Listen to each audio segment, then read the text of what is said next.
morning, everybody. Good morning. Good morning. I'm glad that video played. I just threw it on there this morning because some of the discussion we had during the evening and the afternoons and stuff, we play a video like this whenever we do a camping or clinic because things are changing. They're changing at an exponential rate. And the way we did it last year is probably not good enough for this year. We have to reevaluate how we're always doing things, how we're communicating. When we are working with players, they don't have the commitment anymore to wait 2 years to get better. They want to be better now. We got to have them a path now, a goal now, a timeline so they can actually see improvement, or they're going to get discouraged and quit or not want to work on it anymore. So this morning we're going to talk about our elite training assessment. It's presented by myself, Ross, and Nicole Hanna, sports performance specialist. It's a lot of data, but I want you to take away from this how to implement maybe a system of your own. Something that you can use with your students on your own. So, the question we're always asked whenever we get a student, a player of any kind, is how can I get better? They want to know how can they improve. Well, if you have a 160 average, 180 average, 200 average, it's a little easier. But when you got Chris Barnes or Tommy Jones or Kelly Cooley, it's a little tougher to figure out how can they get to the next level. Because they're already at that level. So how can we improve? So to give you a little history of this, the elite training assessment, it's kind of like this conference. This conference, something like this takes a couple years of planning. First you got to think about it. Then you kind of get it square in your head, you wrap your hand around it, and then the real meat starts about 12 months, 11 months out. You can't think about this 3 months out and say, hey, we're going to have a clinic, or we're going to have a camp or a conference. And they can start putting the pieces together. So even before the training center was built, the staff was assembled here at the ITRC. And the one of the things that we always hit on is players, federations want to get better. They want to have, they need an athletic development pipeline. How can we help them get better? Now, when you're doing clinics or you're doing individual lessons, you might do a questionnaire with the player and say, where's your liabilities? What do you have trouble on? Short pattern, long pattern, medium pattern? Do you miss left? Do you miss right? And sometimes we end up going and just have everyone do the same thing. We go out there and do the drills and run them through. Well, that drill might be beneficial for 20%, 25%. We're not focusing on the one thing that they probably need to get better. And when we were doing the communication with the different federations, we got hit up. Help us develop a program. We need to get better. We want to get better. So we needed to come up with some kind of plan. So sitting in the room for the ITRC, we said we need to start looking at these tools and looking at it a little different. Then came up the idea of tracking, creating levels and targets, and also the communication started up about the Boeing Combine because we started looking at other sports. And they always had skill assessments. You would go out and assess the skills of the individuals. Now, let's take the football combine. It does not tell you how well that player is going to do in the NFL, in a real game situation. But you can test their athletic skills. The same thing like the elite training assessment that we're doing. Does not tell you how well they're going to do in competition. Because there's so many other parameters you need to take into consideration. But it does tell us where their strengths and their weaknesses are. When I used to work for professional bowling camps, and there's a few instructors, hold up your hand, everyone in this room that actually work for professional bowling camps, because there's quite a few of you guys in here. Yes. Way before their time. Way before their time. That's what I say.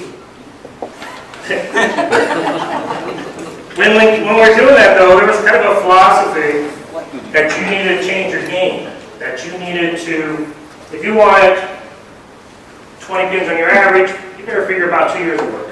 If you wanted 10 pins on your average, you better figure 10 years. 1 year works. 10 pins, 1 year. Uh-oh. I don't know what happened. You don't know what happened?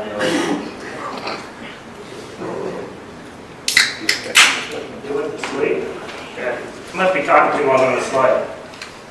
But what they were doing is players now want to get better immediately. They want to get better now.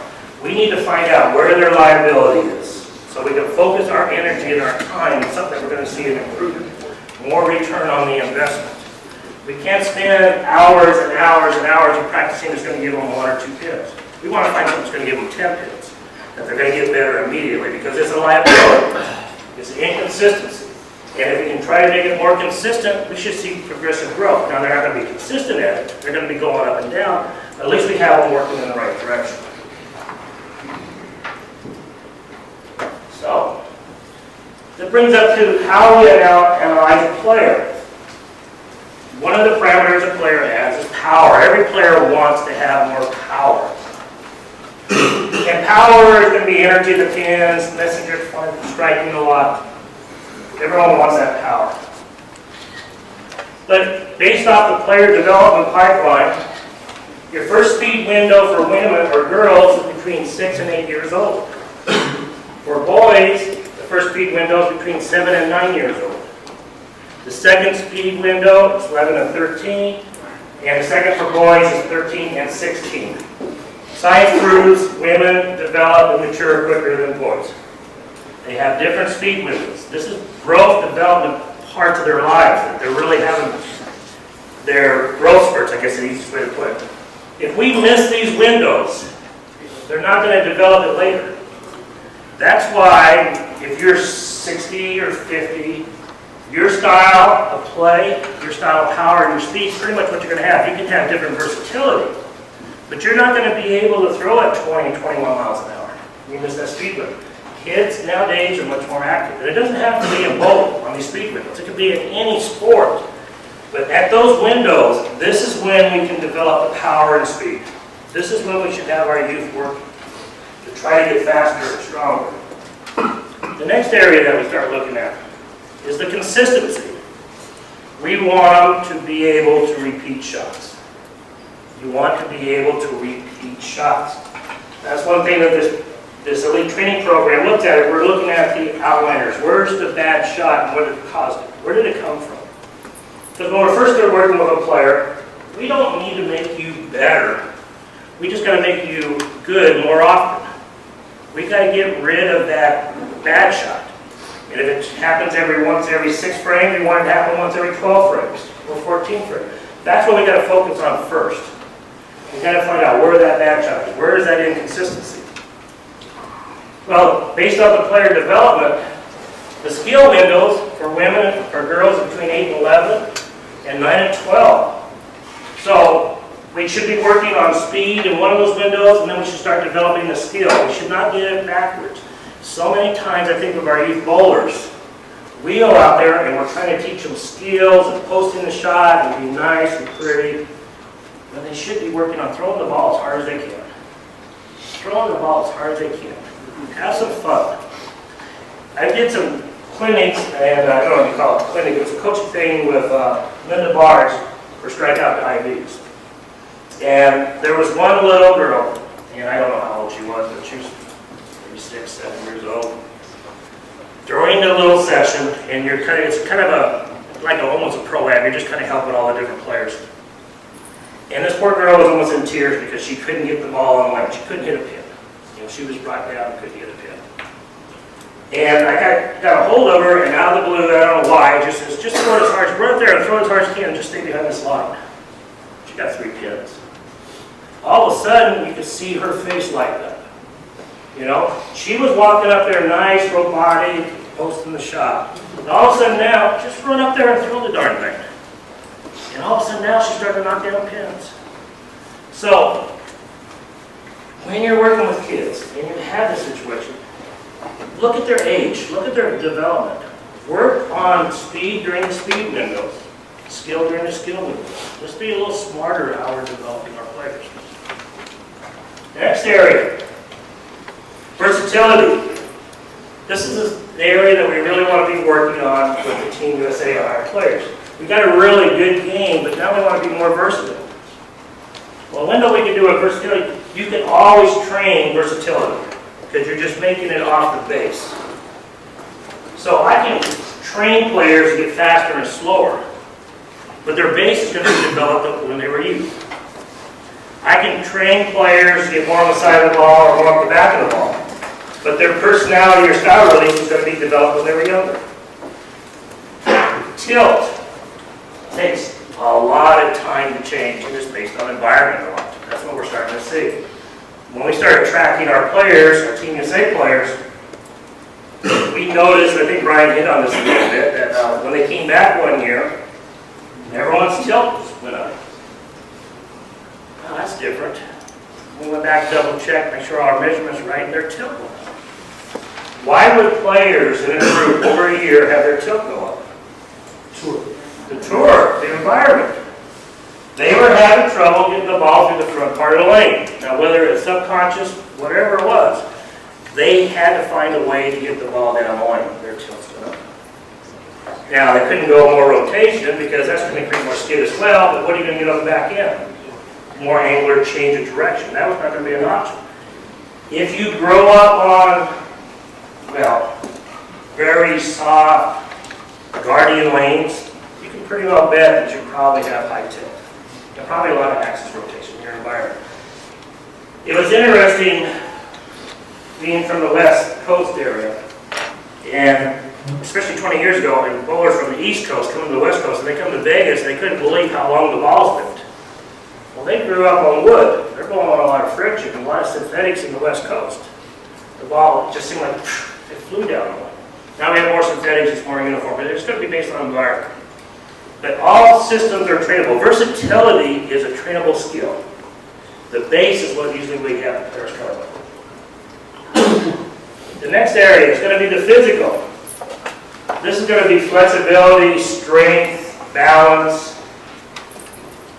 And based on the player development time, the strength windows when they can develop their strength for the girls is between 12 and 15 years old. And the strength window for boys between 17 and 20. That's the optimum time to be able to develop strength. Now, again, you can actually develop strength, you can develop a little bit of speed, all the same, but these are the optimal windows that we don't want to miss. The next area is knowledge. This is a tough one. Because, what was that thing, Brian? What was the difference between knowledge and wisdom? It's all about tomato. Something about a tomato. You can have the most efficient player in the world. Just throws it great. The most versatile player in the world. But they don't know, if they don't possess the knowledge of when to use it, if they're standing in the wrong place, throwing the wrong way, you know, forget about the equipment, because we're on our way to winning the balls. It's standing in the right place and throwing it the right way. They don't have that knowledge, they're not going to score. They're not going to be able to compete. So knowledge is going to be part of the parameters that we're looking at as our players.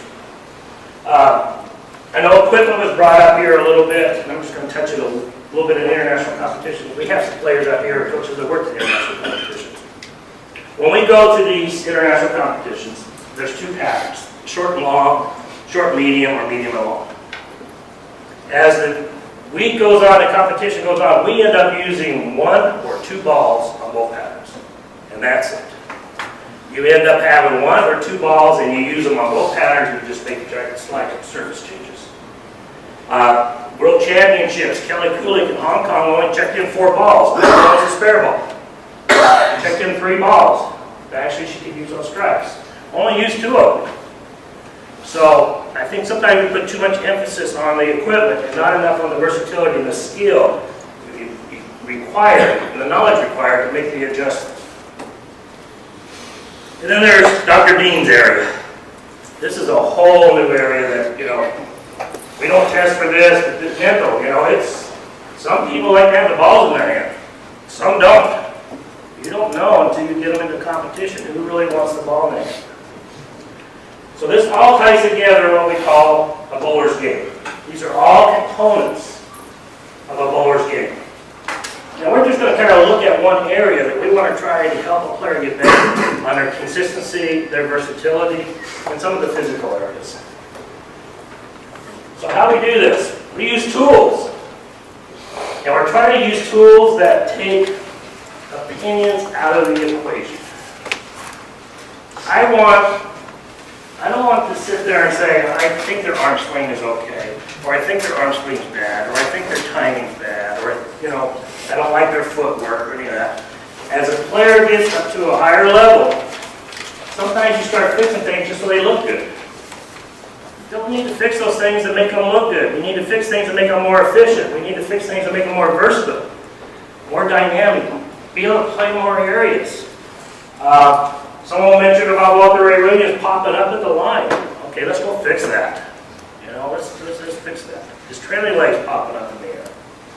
Now, we want to use tools to measure that we can actually see how a bowler performs, and actually measure if they're getting better. Not off average, not off score. Are they developing the skills and versatility to improve their game?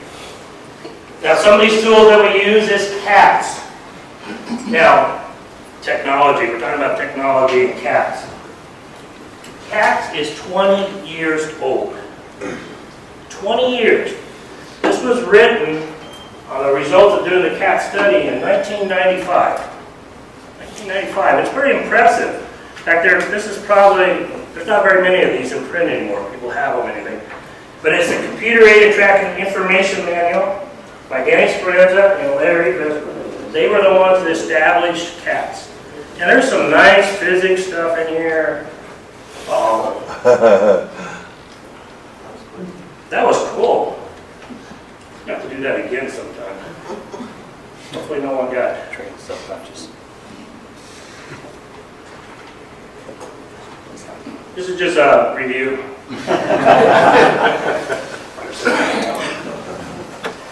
But you're talking about this new technology, and this has been around for 20 years.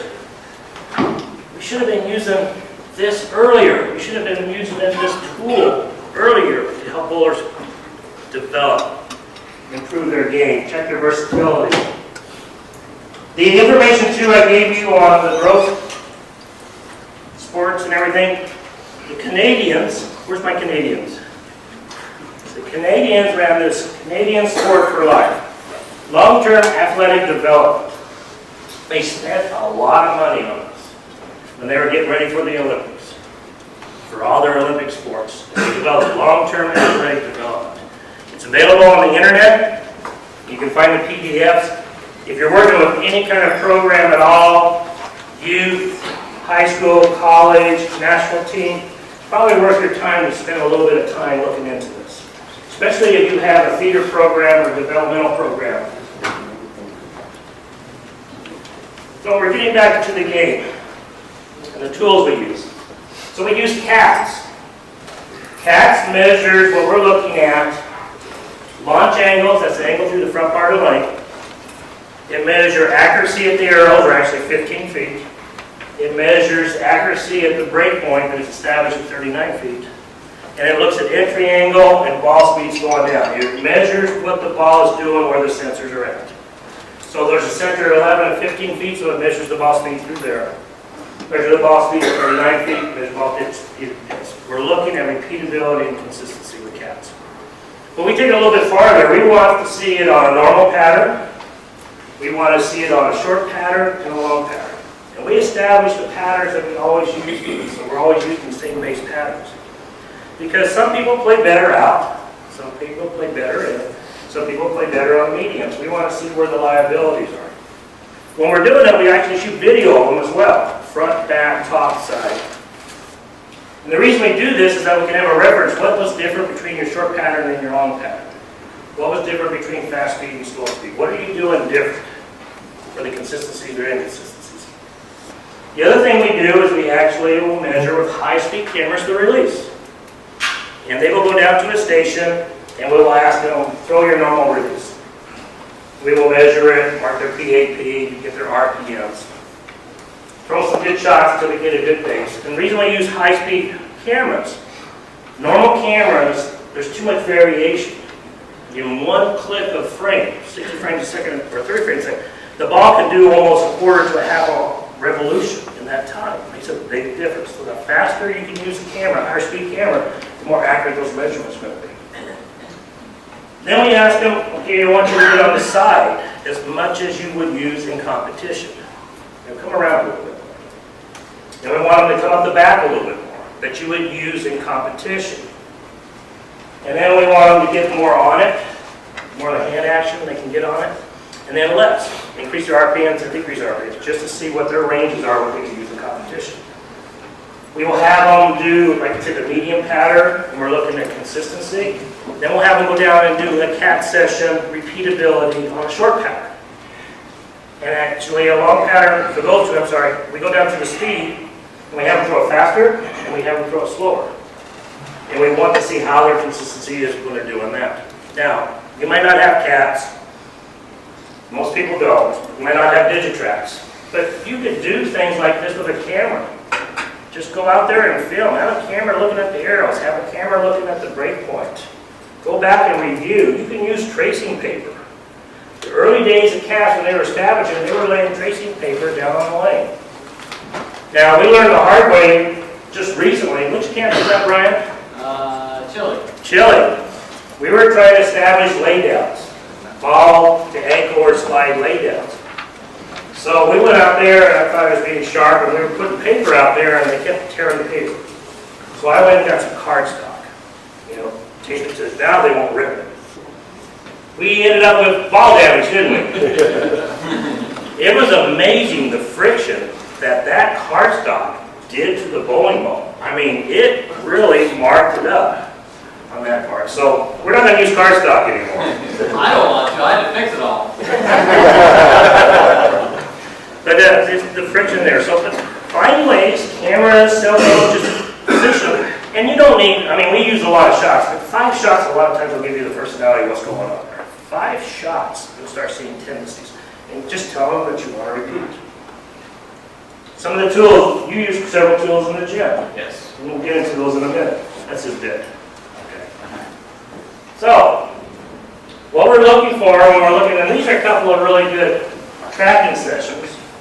We're looking at the consistency of the arrows, the consistency of the break point, and really the launch angle.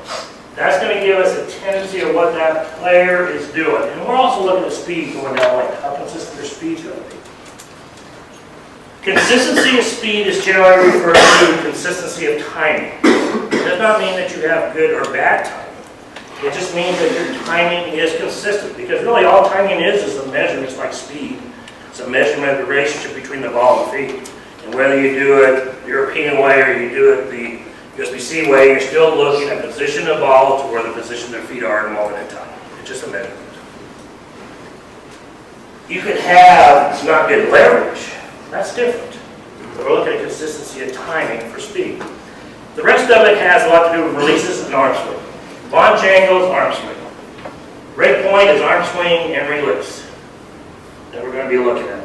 So here's a couple that have some patterns that generally what we see. And there's 3 types. You're going to see the type at the front, at the very top there, cannot slide in the same place, but boy, they're going to hit their target. The most accurate spot, except for that one black line there on the bottom, is right there at 15 feet. This is the bowler who misses his mark by a board and goes Brooklyn and thinks those lanes are terrible. I missed my mark by a board, coach, and it went runaway Brooklyn. And I miss a board to the right, and it washes out.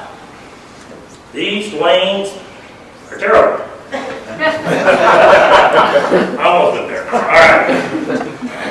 The next one down, so that person, we have to look what's happening in the approach. What's going on in the approach is causing them to slide in different spots.